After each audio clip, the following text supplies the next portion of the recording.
Hello বন্ধুরা, কে কেমন আছেন? আমিও ভালো আছি।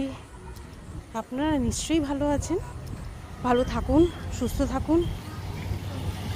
আর আমি আজকে আপনাদের সাথে এই ইভিনিং ওয়াকে বেরিয়ে খানিকটা নিজের অভিজ্ঞতা শেয়ার করতে চাই।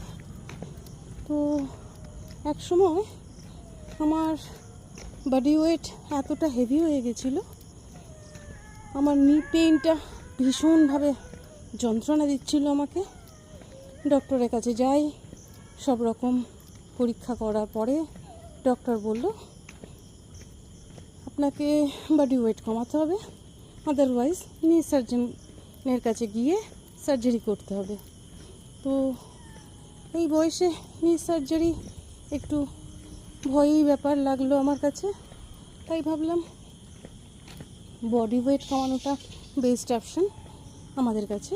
সেটা হেলথেও অবশ্য অনেক রকম সমস্যা থাকলেও সেই এক্সারসাইজে শরীর থেকে সেটা ধীরে ধীরে বের করে দেওয়া সম্ভব। তাই শুরু করলাম লাস্ট 1 বছর ধরে, বা 1 বছরে খানিকটা বেশিই হবে, সেখান থেকে শুরু করলাম ওয়াকিং। 6 to 7 মান্থে আমি বডি ওয়েট লুজ করলাম 10 to 12 কেজি। তো বলতে নেই, তারপরে আমার পেইনটা যেন 90% কমেই গেল।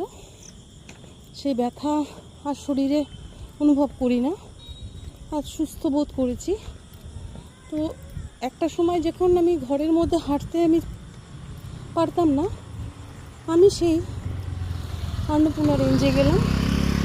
প্রায় 4,500 মিটার পাহাড়ের ওপর, কষ্টসাধ্য বটে, কিন্তু ফাইনালি পায়ের ব্যথার জন্য আমাকে আটকে যেতে হয়নি কোনো জায়গায়। তো সুস্থ আছি, ভালো আছি। আপনারা হয়তো এইভাবেই নিজেকে সুস্থ রাখার চেষ্টা করবেন। নিজে ভালো থাকুন, নিজের শরীরের প্রতি যত্ন রাখুন।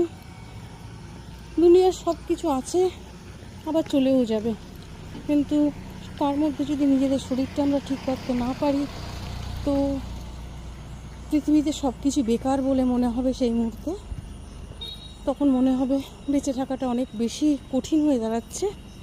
তো নিজের খেয়াল রাখুন, ভালো থাকুন, সুস্থ থাকুন।